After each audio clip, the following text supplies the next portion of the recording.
Happy Thursday. I am so excited to be here. It is spring and I have my war clothes on because we are going to have an interesting topic today. The topic for today is the army and me. You know, a lot of times we war against ourselves, right? And we sometimes don't even know that we are in a battle with ourselves. Or sometimes we're warring against our families. We're warring at work. You know, there are so many mini battles, you know, in what is called the war. And it's overcoming those mini battles, those obstacles in order to get to that ultimate goal, right? So, happy Thursday. I am Chantel Branch, your domestic violence specialist, educating individuals on why their decision to remain silent keeps them locked in abuse.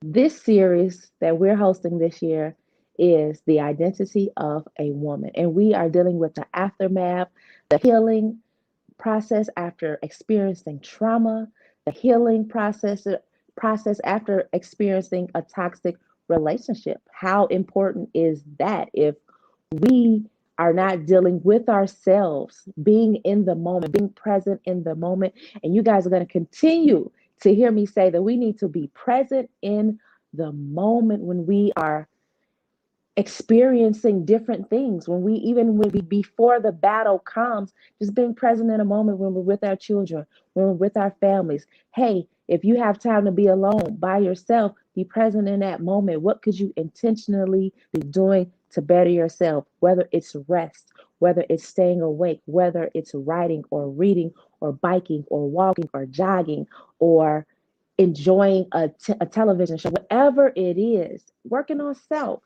whatever you need to be doing, being present in that moment is so valuable, it's so important. And because this world goes by so fast, because social media has you going from one thing to the next thing within seconds, we have allowed so many things to come into our minds and come into our brains, and it is clouding our vision, clouding our judgment, clouding everything that we have that we're supposed to be doing, and it takes us off track. And I'm here, Chantel Branch, your domestic violence specialist, with this podcast, the MFF Project podcast. And our topic is the identity of a woman. Our focus for 2021 is the identity of a woman. And today we're dealing with army and me, the army and yourself. Sometimes we fight against ourselves, we fight against our children. Sometimes our children are fighting against us, and it is a small version of ourselves. And how do we deal with that? How do we get to the root to that? How do we identify the particular issue that's making us feel some insecurities, that's making us feel some feelings of anxiety, that's making us feel off track or off balance or out of focus from what we're supposed to be doing? I have a great guest today.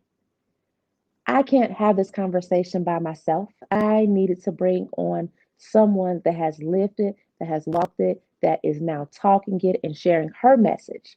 So, without further ado, I would like to bring on my guest for today, Tabitha. Hey, Miss Tabitha, how are you? Good. Thank you for having me. I'm Tabitha Kostrobanic, and I am a Army veteran. I am also a storyteller. I'm a speaker, and I believe that women have been through a lot. They each have their own voice, and through this process, I learned a lot about myself. And what I've learned is that you have to kind of look at your foundation. So I am so open to being able to tell my story, explain what the identity of a woman means to me, what it feels like to be able to look at yourself daily and realize what is going on, acknowledging being in the moment, and just being present. It's like the best feeling in the world. But you got to do the work to get there first. That's right. You have to do the work. That's what we're talking about today, doing the work. And I know you have some tools, some tips for us to help us get to the place of where we can start the work, because a lot of times there's so many things that are in front of us, so many obstacles, so many um bricks or houses that are so that seems unmovable, or should I say mountains, right? So many mountains in front of us, and getting to the other side of that mountain to where the best part of us is, it seems daunting. It does. It does seem daunting. So being able to tap into that is what I want to talk about today.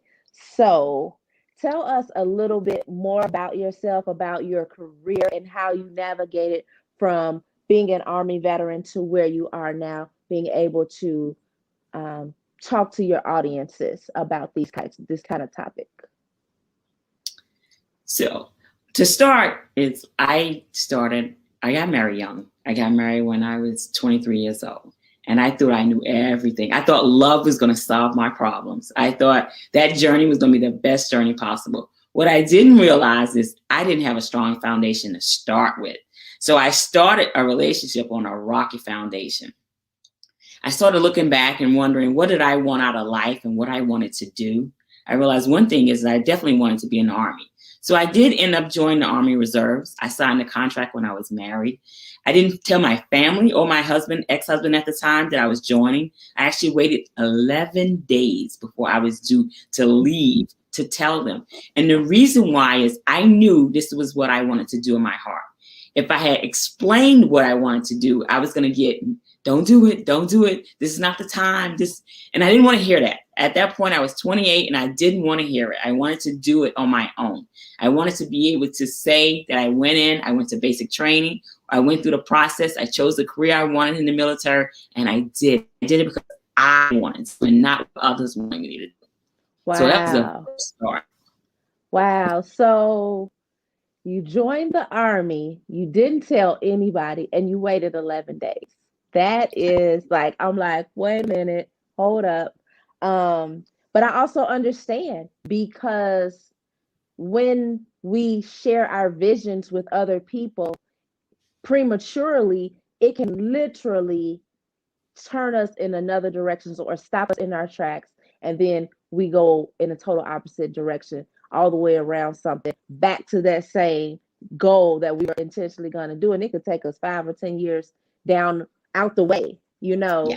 of that. And then also, I like the fact that you didn't allow other people's fears in your ears. I didn't. I didn't allow other fears. My father was a veteran. He was in Vietnam. So his thought process is, oh, you're going to go through what I went through. I don't think you're ready for that. I'm like, I didn't want anyone to tell me what I knew I could do. I didn't want to hear, because I didn't want to go into basic training with that mindset of, oh, you're going to fail. You're going to fail. I needed to be in present thinking, I could do this. I'm going to give my best, because my best and everyone's best is not the same.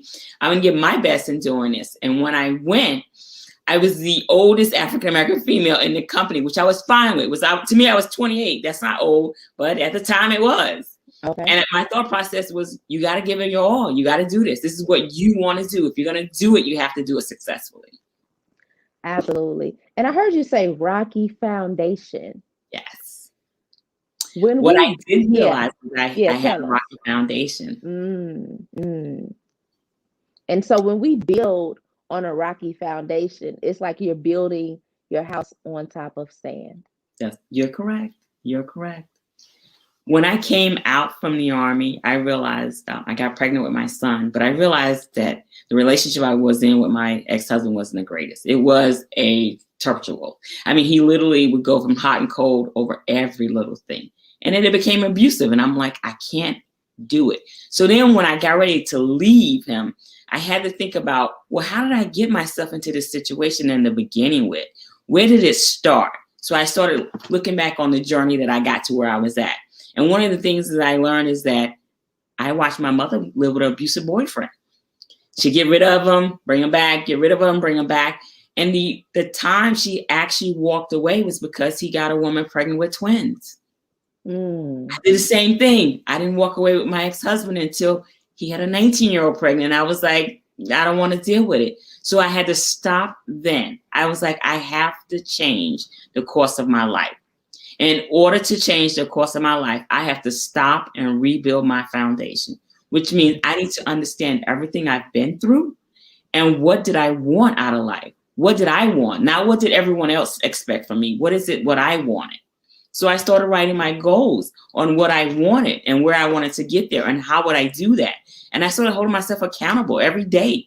If I didn't do something, I had to kind of look at it and think, all right, what is the next step in order to get where I wanted to be? And as soon as I started holding myself accountable, I found a great mentor. I started getting promotions at work.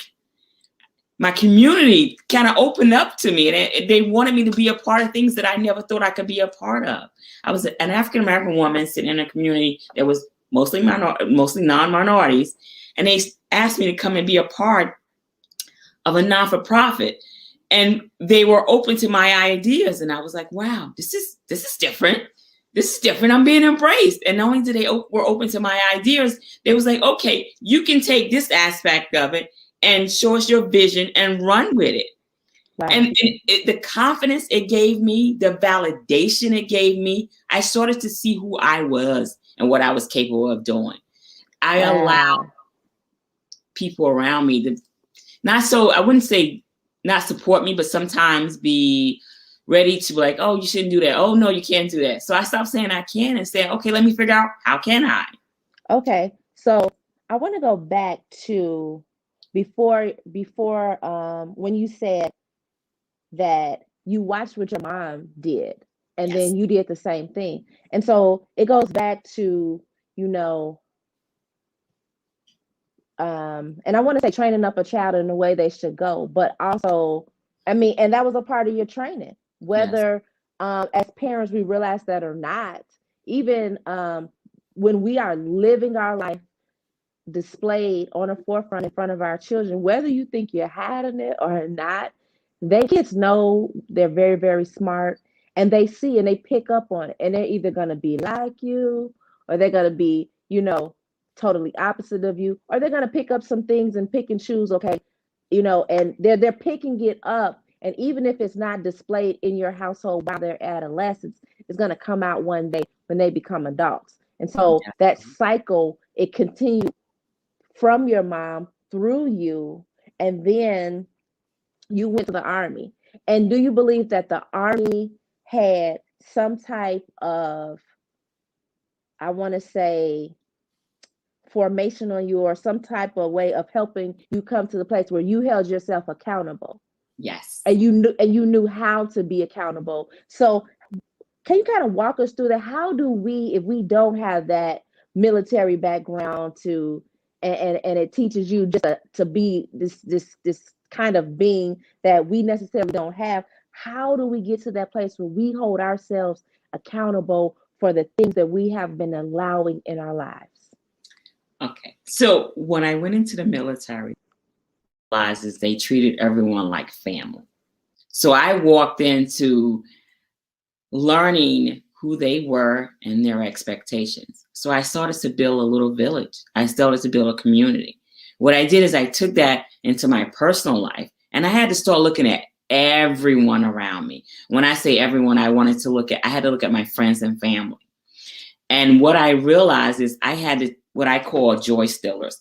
I had to pick out those who were my joy stealers, those who were not supportive of anything I said and did, and who brought in such an energy that I couldn't handle. It was just almost toxic. And unfortunately, what I had to realize at the time, one of those joy stealers happened to be my mother. She just felt that I should have stayed with my ex-husband. I should have stayed in the marriage. And it was just a constant battle of, no, that's not healthy for me. It's not what I need, not what I want. And then I had to look at, okay, what do I want? And what do I want was I wanted healthy relationships.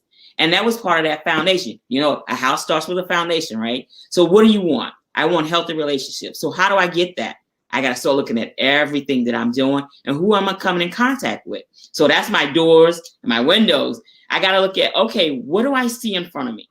Who am I interacting with?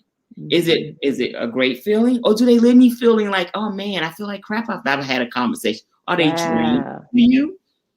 And so I like that you said that, because a lot of times we are in those situations, but we just keep putting ourselves back in that situation. And then we have this empathetic or this sympathy, this love in our hearts for these people. Well, so-and-so is having such a hard time, and her old man is taking her through this, or her kids are doing this, and I just want to be there for so-and-so, but they're making you, they're leaving you drained. They're leaving you empty. And lots of times you're having conversations with them and they have dumped all their baggage on you, and now you're carrying their baggage. They walk away and they text you and say, girl, I feel wonderful today. Thank you for that chat. Yes, that's correct. And that's what I was realizing. I was like, I had to think about me. And I think a lot of times as a mother, as a daughter, I was always putting everyone else first. But what I realized is someone said, like, if you're on an airplane, right, and something goes wrong and you grab your mask first to take care of you so you can take care of your kids and take care of whoever you brought with you. I wasn't doing that. I wasn't taking care of me first. I was like, okay, what can I do to solve your problem? What can I do to listen to you? And I was only realizing it was draining. It wasn't helping me. I wasn't moving forward. And I was carrying all that weight with me. And I'm like, wow, this is just too much. I can't live my life like this. And sometimes you have to realize you outgrow people. Like, okay, that was, I say fair weather friends. Like you go through, the summer's beautiful, in the spring, the flowers come up, and then you have those hurricane seasons, and then you have those tornadoes. You got to realize that not everybody is equipped for that. And I didn't want to carry all that on my own. I just couldn't anymore. I needed healthy relationships. I needed a strong foundation, which means that I had to start with me. Wow, that's good. And I think, and I love that we're having this conversation because there's so many of us mothers. Hello, mothers. we pick the snot out of people's nose. We pick the boogers off the nose. We get the snot. We get our earwax. We getting toe jam. We're cooking. We're cleaning. We're running you here, dropping you there. We're working extra hours so that we can provide you with everything that we didn't get as a child. And yet we never put ourselves first. And when we do that, we wake up depleted. We go down depleted.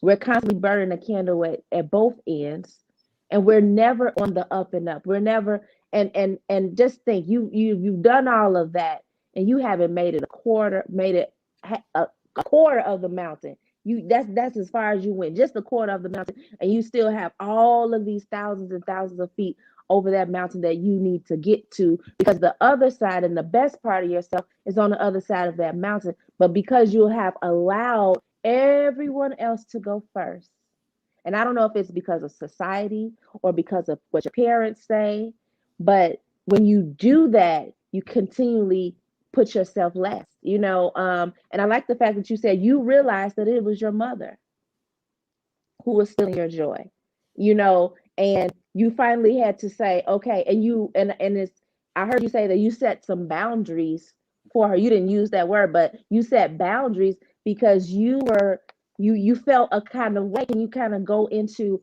why you had to do that? Because a lot of people, they don't know how to say, mama, no,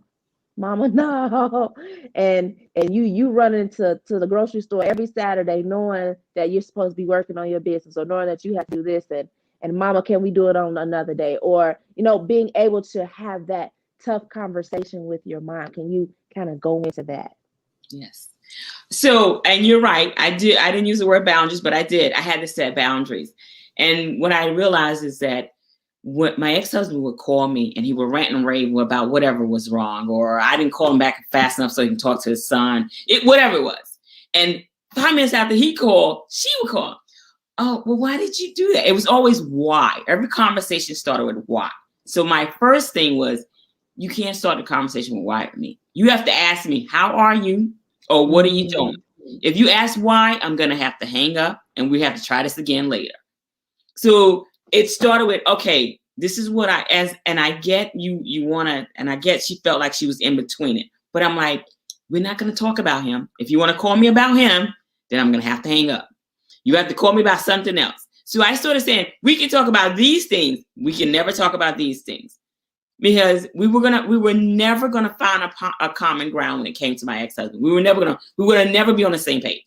So if I take that out of the conversation and not allow it to be a part of the conversation, you can ask me about my kids. You can ask me about how my day is. You can ask me about how my career is going. You can ask me whatever. Ask me what I make for dinner. But you cannot come and call me and talk about why did I do something to him. If he calls you and you want to be the shoulder he cries on, fine. But I don't want to be a part of that. I like that. I like that because we got a Black mama. It's kind of hard to. It is. It took time, and I was like, if I don't do it, and I used to like have like a knot in my stomach when the phone rang because I knew it was her. Right after he called, it would be her calling. I'm like, oh, come on, give me a break. And it wasn't nice. She wasn't nice about it. She's like, I don't understand. And it was always me. So it always made me feel like, wow, am I not the daughter? Like this is not how this is supposed to be. I need you to think about me for a second. I understand you had an intense conversation with him, but think about my feelings. My feelings are, these are the things we can say. We can't talk about him. We can talk about how everything else is going. And I like that you gave her some boundaries and some limitations, because while you wanted her to say, "Hey daughter, how you doing? How you feeling? Girl, he just called me, but I know he probably works your nerves. How are you feeling?" And when it's not in us and we don't have that, we were not equipped with that, we were not given that, and we don't know how to do that, we just don't have it, right? Right. um I used to be an athlete, but I could never jump over a hurdle, right? I just don't have that, right? And you don't ask me to do that now, right? It's not in me. So when somebody doesn't have it, it's okay. And I like the fact that you realized, okay, she's not going to give me that. That's what I want from her, but she's not going to give me that. Maybe she can give it to me later over time. But right now, this is where I am personally, physically, emotionally, spiritually. This is where I am. This is the mindset I'm in. And mama, let's talk about A, B, C, but D is off limits. That's what it was. Yeah, that's good. And it That's was the good. healthiest part of it, because to me, I was now understanding the things that were making me unhappy, the things that were holding me back Mm, from moving that, forward. Because then you carry that. You actually carry that in your mind. You know, when that phone rings, it's going to be that conversation. Now I know when that phone rings, it's going to be something pleasant. It's not going to be that, oh, I got to listen to this again. It was more of, now I needed more. But I needed to recognize that she was one of my joy stealers. And I think that was the hardest part for me, is yeah, trying to understand, I get where you're coming from, but I had to remind her that was, how you were raised was okay, but how I'm being raised and how I'm raising my children, it's going to change. I'll take things from you that I understand that I can learn and apply to my children, but this is not healthy for me. So if it's not healthy for me, I don't want to be a part of it. And that's how I started to approach it. If it wasn't healthy for me, I didn't want anything to do with it. yeah. And I mean, you were able to set that boundary with mom. And then over time, she's not even gonna fool up and call you with those questions anymore. And then, Nope. we hear that saying a lot of times, we have to teach people how to treat us when we're in different Yes. relationships. And so Yes. making that transition to, okay, mom, I'm not a child anymore. I'm not that teenage girl. I'm a full grown woman. That's correct. I have my own family, and yes, I'm going to do things differently than what you did it, but I also need you to respect me on the same level, woman to woman. Like that was that Barbara or Shirley, who I forgot which one of them sang that song. They be like, Barbara, it's me, or something like the woman to woman, mom. I need you to respect this boundary. And the reason why I really want to hit on that, because a lot of times, sometimes it can be the parents, it can be the mother, it could be your grandma. Grandma a little bit harder too. Mhm. you know but being able to have those tough conversations and set those boundaries. Why? Because this is for the betterment of my health. And then over time, now when the phone calls, you're not dreading, though your stomach is not in a knot anymore. Why would we, why do we women, that are listening, why do we allow that to happen? We stay in a relationship with someone, whether it's intimate or platonic, for years, and when the phone rings, our stomach is in a knot, and we keep allowing our stomach to be in a knot for 5 and 10 and 15 and 20 and 30 years, when we can begin to teach that person how to treat us, set that boundary. You know, I mean, sometimes when it's a new relationship, now as an adult, let's set the boundaries in the beginning. I'm all for, let me let them know who I am, because I don't have time to play with them later down the line. And I think that that's part of that process, that growth, is realizing that you have to set the boundaries at the beginning, that expectation of what this friendship or what this relationship is going to be like.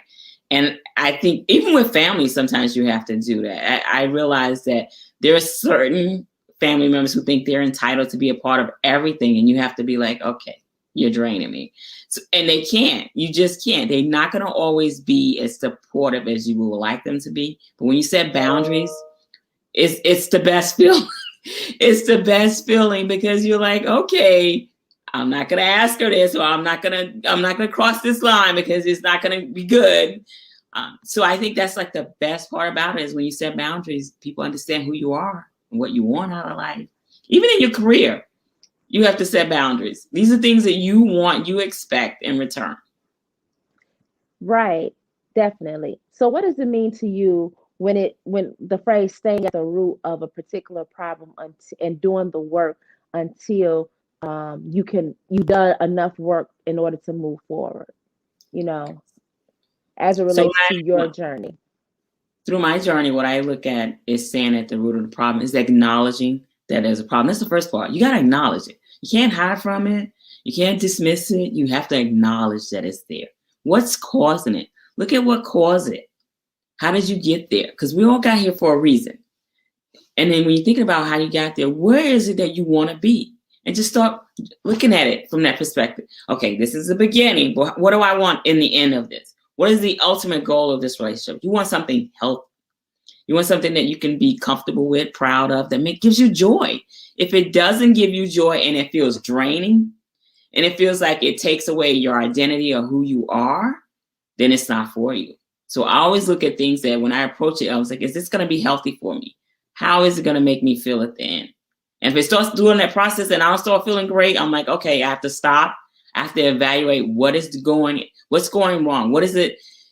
Your senses go off. I'm learning that when you stop and you take a deep breath and you start looking at everything and you feel like, okay, this is not for me, that's your opportunity to kind of pause and be like, all right, I can't do this. This is just not for me. Yes, pause, take a look and pause and realize it's not me. And be okay to say it's not me. And then be okay to say to that person, this is not me. This is not going to work for me. Let's reevaluate. I've done some thinking, and I can't go on any further. And I remember you saying earlier about fair weather friends and being okay that some people are just for a season. And it took me many years to realize that. And there's some friendships that have gone away now, and we're no longer friends. But I honestly realized that the place that I am in now, that was but for a season, and it's okay, because in the season that I'm in, there is no place for that person. There is no place, and it's nothing that they have that's going to pour into me, and it's nothing that I have that's going to pour into them and make them better.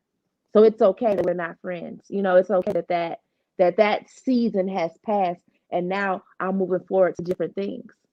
Because if we're not letting go of the weight and the baggage and the old things, how can we expect the blessings of God? How can we expect something new to come into our lives? You have no room on your plate to receive it. That's right. You're blocking your blessings. And this is what I say all the time. If you're carrying around things that are not for you, you're blocking your blessings. So I got to make room for my blessings. And in doing so, that means I got to clean out. Sometimes you got to clean things out. Like, okay, it's time to evaluate. This is not healthy. This is just not it. And you can outgrow it. Where I'm at now, I wasn't at 5 years ago. So I'm not, if you're still doing what the same thing you were doing 5 years ago, you're probably not going to look like me anymore, because I don't see growth. You have to understand that so many things are presented in front of you. What are you going to learn from? Are you not learning from yourself, or you're not learning from the people around you? Then it's just not for you anymore. It's now has taken its toll. It's like, okay, I'm okay with fair weather friends. I'm like, hi, bye. It's okay. It wasn't for us. And we have to sometimes move on. Absolutely. And I want to switch gears a little bit. And I remember you saying in your first relationship with your ex-husband that you experienced abuse. How Yes. did you close the door to that relationship and no longer be bound by the shackles, the chains, the pressures. And then mama at that time, mama was still like, hey, I want you with him. Stay, don't go. How did you navigate that and get to the place where you finally decided, I'm going to close this door for me? When he first became the first encounter of abusiveness, I was shocked. I was like, did this just happen? That didn't just happen. This didn't just happen. And I'm like, oh, you brush it off. Nah, he's just having a bad day. Didn't happen again. I'm like, I can't deal with this. This is not for me. I actually left the second time it happened. I went to my girlfriend who took me to my dad. And I didn't tell her and I didn't tell my dad what happened. But I just said, I don't like this relationship. It's not for me.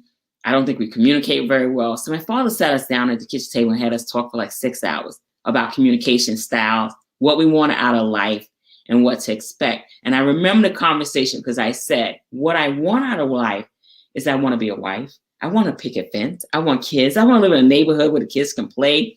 I wanted all this fairy tale. I wanted the fairy tale. And then I ended up marrying him. And it was okay. But then it just went left so quick. And I realized that I was starting to grow. I was starting to want more. I was expanding my education. I was expanding at work. And he wasn't. And he wasn't there to support the journey I was now going on. And then when I was in the military and then came home, he wasn't supportive. He felt like I was doing all these things without him. Instead of saying that these was the foundation I was trying to build for us, he saw me as a threat. And with that threat came it would set him over the edge. It was his male ego was getting in the way. He didn't see us or me against him. Yes. Yeah. And I wanted to stop you right there. I heard you say support. There are often times that we as women are getting into the relationships because he looks good, because he's educated, or because he has a great paying job. You feel that maybe you like to be codependent, and you feel that you can depend on him, to take care of you. And we get into the relationships and we accept any and everything from this person. We don't teach them how to treat us. And then because we are who we are and we're, this great, awesome being, and we're still walking, maybe we have our business, or maybe we have dreams and visions and goals and aspirations, but this person is not walking with you. They're not your support system. And anytime you're having a business, or you're an entrepreneur, or any dreams of business, anything that you're doing in life, you want to have a support system, and that goes back to that foundation. Part of your foundation is having a support system. That's so correct. And that's what happened there is I realized, I remember proposing my first business to him. I was like, this is what I wanted to do. This is how I'm going to do it. And this is how we're going to get there. And I always said we. And he goes, I'm not doing it. And I'm like, I said we. And he wasn't supportive of it. And I was realizing that, okay, I want more than this. I want more than what's in front of me. And I started doing things to build that. And it just made him more and more angry. So I was like, okay, I can't take this anymore. This is not the kind of relationship I want to raise my son in. And I don't want him seeing that this is okay.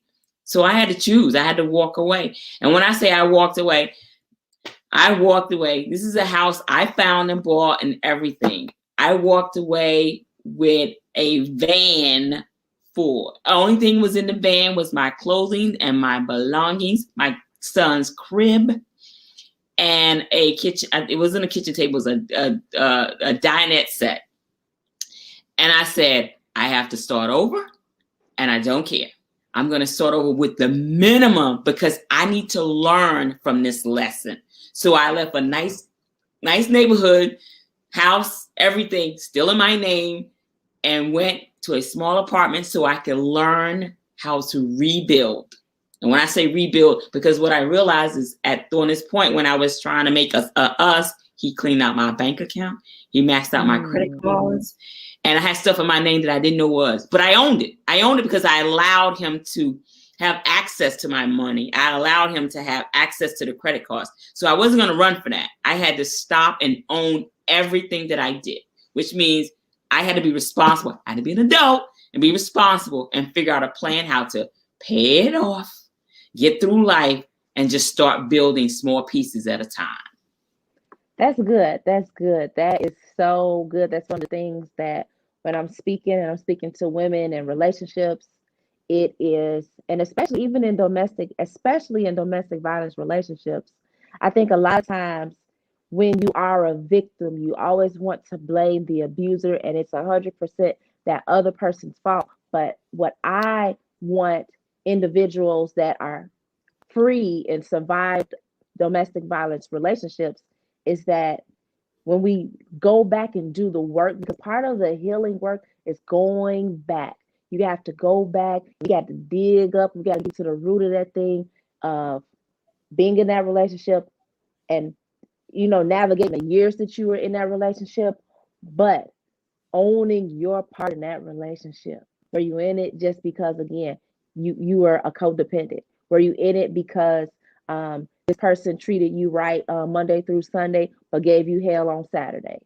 Only on Saturdays after they spent up their whole paycheck, or whatever the case may be. But being accountable. What part did you play in that relationship? Yeah. Well, I allowed it. I Allowing it, pushed yeah. it off. I knew it was happening. And I think people around me started to notice a difference in me. And when they asked, I didn't ask for help. I didn't acknowledge. The first time I left, I didn't even tell my father and my girl. They had no idea why I just walked away. And I didn't say anything. And for years, I allowed him to badmouth me to my mother. And that's why I think my mother just kind of stuck up for him, is because I allowed him to badmouth me to my mother and my friends. And I realized, I was like, well, if that's what they think of me, then they don't know me, then that's fine. But I was like, do you realize he's distracting you? He's trying to distract you from the actual problems that were there. And I wanted to rebuild. And when I say rebuild, I needed to rethink my process. I needed to reframe how I approach things. I had to look at it from a point of, I needed to be me. But who is me? So I had to define who I was. What does that mean to me? Who am I? What am I to myself? What am I to the world? What am I to my friends? I had to look at how I was presenting myself to everyone. I always said, oh, I'm the strong woman. I'm starting a strong woman. But I was allowing things that weren't making me strong. They were actually making me feel bad about myself and not feel who I really was. Why was I allowing this? What is it about him that I allowed this to happen? Yeah. Is what I had to look at. That's good right there. I hope everybody listening, go back and replay it, rewind it, okay? That is so important, and it goes right with our topic, the army and me, looking at self. And that is why, we're doing the identity of a woman, because looking at ourselves, going back and realizing, well, and realizing how this person is making you feel. And then realizing that you keep staying and allowing this person to make you feel like this. I know a lot of times there's financial abuse, and you have given up your power and your control. You have allowed them to control the finances to where they have your debit card. I had almost, in a sense, I've given up my car. The car was still in my name, but it went from being my car to the car. And where are the keys to the car? And I'm going to get my car an oil change. And I'm like, wait, I thought it was my car. But I allowed it to happen. And because I didn't say anything, let me be clear to everybody that's listening. Your silence still gives people permission. And I don't care how quiet you are. You be quiet as a mouse. And they can ask you a question and you don't say anything. That still gives people in their minds permission. And they assume that it's okay because you didn't say no. They may not even be looking for a yes, but they're looking to hear if you're going to say no. And because you didn't say no, in their mind, they have permission. And they assume that they have permission. And they're going to keep on doing what they're keep on doing what they want to do, or they're going to go ahead and do what they set out to do from the beginning. I always said, oh, this would never happen to me. I remember saying Me it over and too. over. Oh, This I would was never that happen girl. to me. But what happened is I didn't realize that I didn't have a strong foundation, that I did have insecurities, and he played on those insecurities. Yeah. And I allowed that to happen. Meanwhile, I would always tell my girlfriend, don't put up with that. But I was putting up with worse. Yes. And I'm thinking, well, I can provide all this feedback, but I'm living in this nightmare. And I kept thinking, well, why am I living in this nightmare? What got you to this place? What made you feel that this is okay? And I had to start looking at me as an individual. I had to look at what I wanted and what I was actually getting. I had to look at what life meant to me. And that wasn't life. It wasn't at all. It wasn't living. I was slowly dying inside. I was like, oh, and certain things I think sometimes certain things I knew I would tick him off. I would do it just to see if it would tick him off. Just to prove myself that I knew that these things would tick him off. And it got a point where I was like, I don't need more than this. This is not for me. I want more. Yeah. So that means I got to take action. Absolutely. But walking away isn't just enough, because if you walk away and then you go and do the same thing again, you haven't learned. So I had to learn who I was and what I wanted. What life me? And it takes time. It does. I love the fact that you said, if you don't walk away and learn who you are, you'll be right back to where you are again. I run across so many people all the time. Well, he doesn't hit me, but this new person is like verbally abusive. And so they still have that control over your mind. Mm-hmm. They're just not physically abusing you, but they are verbally abusing you, and they have that power and control of your mind, and you are still not being accountable for what you are allowing people to do to you in your life. And that's the root of it. Yes. That's the root of it. I told y'all we was gonna get to the root today. That's it is when you're looking at your life and you're like, okay, you have to look at everything that you're doing. And I always say this is what am I allowing that I know I don't like? Why am I allowing what I don't like? Why do I feel it's okay?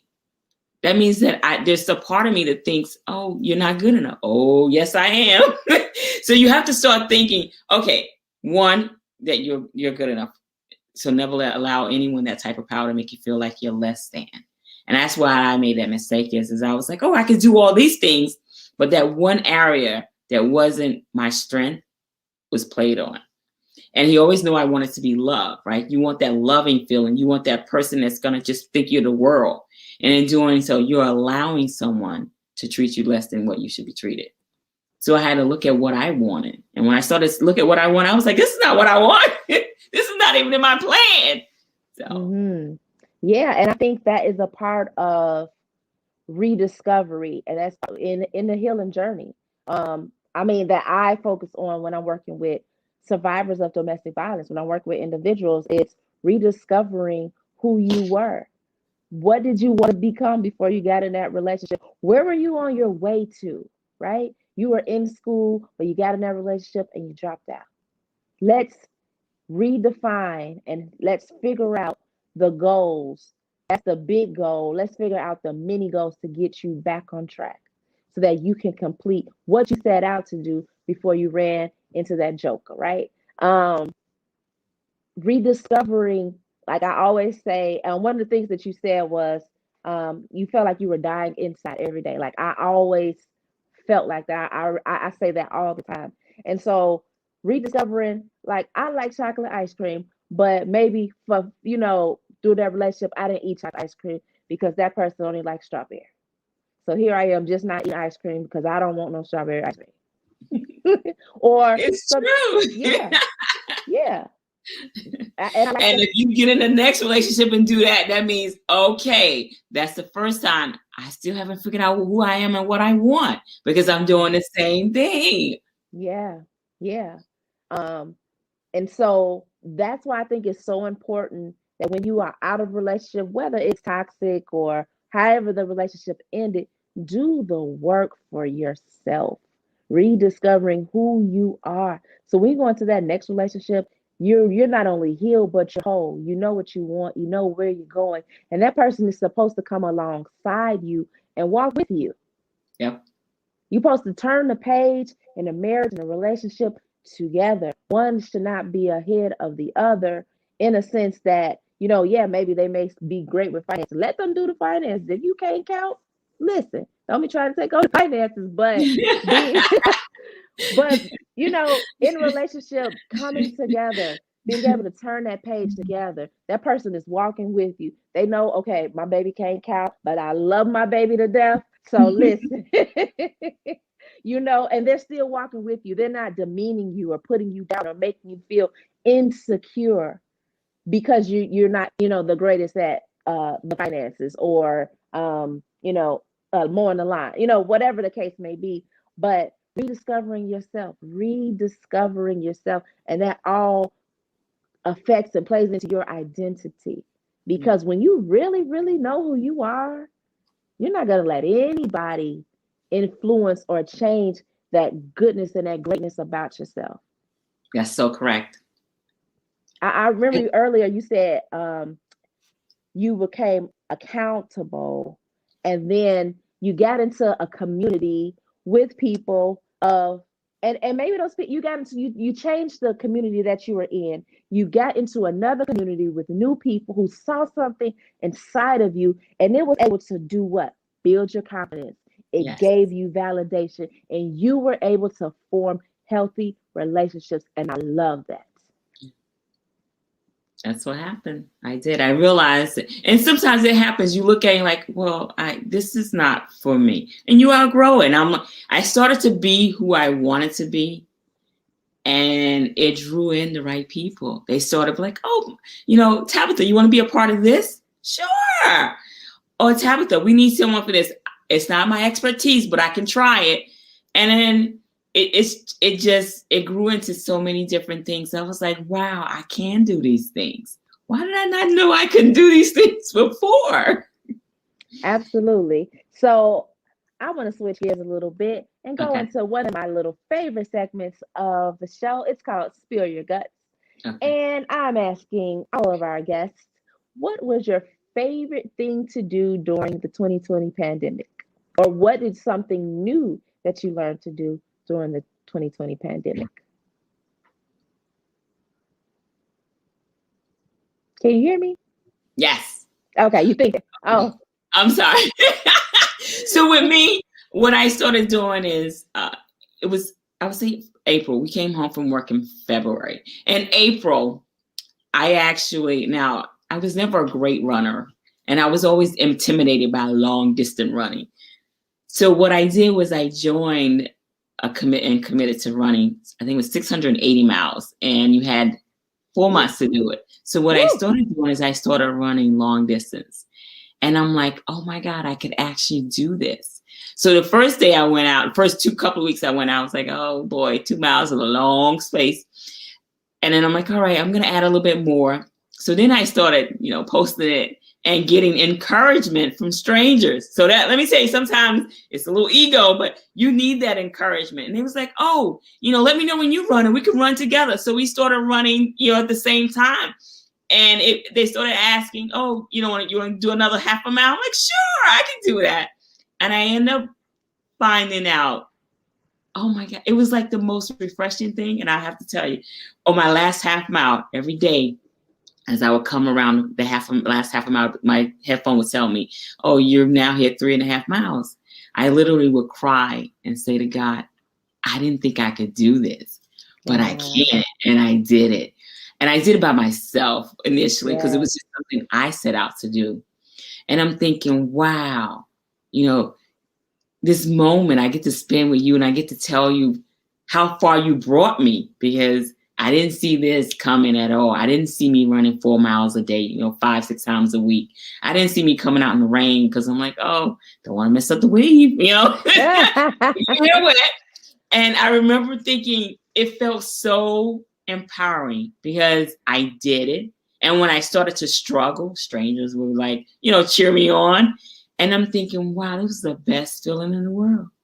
The best feeling when you step way out of your comfort zone and do something that you like or you didn't know you like that you actually can do. I was like, I did it. I used to see the people running and like, and still I wasn't skinny like they were. And they be running and I'm huffing and puffing, but I'm like, I'm going. I'm doing it. But I'm yeah, getting look, to the house. that is awesome. Wonderful, wonderful. Well, you look great. I'm glad you got to experience something new. And that's amazing. That is amazing. I'll tell you a quick story. So in that process last year, as the winter started to come up, I started hiking. So I went with my first hike with one of my girlfriends, and it was an easy hike. The second hike, I went with my husband. So we're hiking, and he loved hiking. He was doing it before me, and I was like, So I went, and we did this moderate trail. So when we're hiking, we got to the top of the mountain, and I looked back, and I could see my steps because of the snow. I could see my Wow. steps. I'm like, oh my God, look what God had brought you through. Yeah. So we started hiking every Sunday, and some days he walks side by side with me. If he thinks the trail is like sometimes there are little animals on the trail, he'll lead and say, I want to make sure the trail is safe. So he'll lead the trail. And then sometimes he'll let me lead the trail. And I'm like, this is what it's supposed to be like. I'm supposed to have someone walking beside me. And if on times in need, he leads me. And sometimes when I need to lead, I lead. I'm like, oh my That's God, beautiful. God, I get it. I That get it. is beautiful. That is relationship. That is relationship. Come on. That is beautiful. Beautiful. Beautiful. I'm like, Beautiful. I get it. I understand it now. Yes, yes. And that is what relationship is about. It's a back and forth in a good and a positive way. And girl, I know if you walked up a mountain in the snow, when I got to the top, I would have cried. Like, thank you, Jesus. um, yeah. The snow at the top of my yeah, I know I would have cried. Now, Lord, can you give me a slide so I can go back down? But I am so grateful that you came onto the show, that you were able to just share your positivity, your insight, your story with us. Tell us how we can find you and connect with you, and just some of the things that you have going on for 2021. Yes. So you can find me on Instagram. It's innermoststyle.shop. I'm on Twitter at Tab Renee, Renee. I'm on Facebook as well at innermoststyle.shop. I am on Clubhouse at Tab Renee. So this year, I'm actually working to work with a group of women that who's been through what I've been through, but been through divorce. And I want to help them find their joy, find their uniqueness, and just kind of help them realize that there's more to life. When you get on this other side, it's the happiness that's there. You get your identity back. You learn who you are and what you want to be. So stop by and say hi. Awesome, awesome, awesome, awesome, awesome. Well, I am so glad that you came on our show. Thank you so much, and I hope to have you again sometime in the future. So you guys check her out at Innermost Style .shop. and .shop, and then that's your Innermost Style on Instagram as well, right? Yes. All right, all right. Well, thank you so much, and I will see you again. Oh, thank you. Take care. Loved it. Awesome, awesome. So that is our show for today. It was good. I told you I had some good stuff for you guys. It was good. I loved her testimony. I love what she shared about us. And I hope that each of us are taking accountability for ourselves and doing the work at the root of the problem to help us get to rediscover or discover our true identity and being able to live that out freely and confidently, you know, in front of our children, to ourselves, and being in an environment in a community around people when you have where you have a strong foundation and you have the support that you need to be your best self. So again, I am Chantel Branch, your domestic violence specialist. Thank you for coming and joining us this Thursday. And I will see you again next Thursday at 7 p.m. Central, 8 p.m. Eastern at My Fearless Future. That's at MFF Project on Facebook. You can find us on YouTube. You can also find us on Anchor and Apple Podcasts, Spotify, Google Podcasts, where we are out here. We are doing some great and wonderful things. So don't forget to head on over to www.mffproject.com and purchase your copy of Decisions the Book, as well as your ebook, Chained by Boundaries. They are both domestic violence novels or domestic violence books, and it'll give you great information and some insight on domestic violence. So if you are wanting to learn more, head on over to our website, grab copies of those books, and I'll see you guys again next week. Have a great and wonderful day and enjoy this spring